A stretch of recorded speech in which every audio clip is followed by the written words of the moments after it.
নাটকীয় ম্যাচ ক্রোয়েশিয়াকে হারিয়ে শেষ ১৬য় পর্তুগাল। আজকের এই ম্যাচে দুই কিংবদন্তি মুখোমুখি হয়েছে।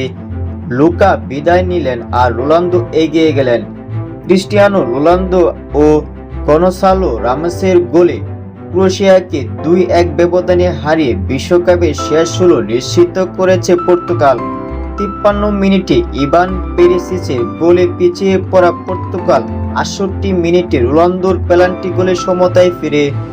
এরপর যোগ করা সময়ে ৯৪তম মিনিটে রাফায়েল লিয়াস ক্রস থেকে হেড জয়সূচক গোল করেন রামোস। ম্যাচে অফসাইড দুই দলেরই হতাশার কারণ হয়ে দাঁড়ায়।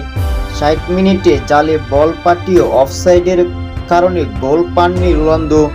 আর ম্যাচের একেবারে শেষ দিকে অতিরিক্ত সময় পার হওয়ার পর ক্রোয়েশিয়া সমতার গোল করলেও সেটিও অফসাইডের কারণে বাতিল হয়। ফলে নাটকীয় জয় নিয়ে শেষ ১৬য় জায়গা করে নেন পর্তুগাল।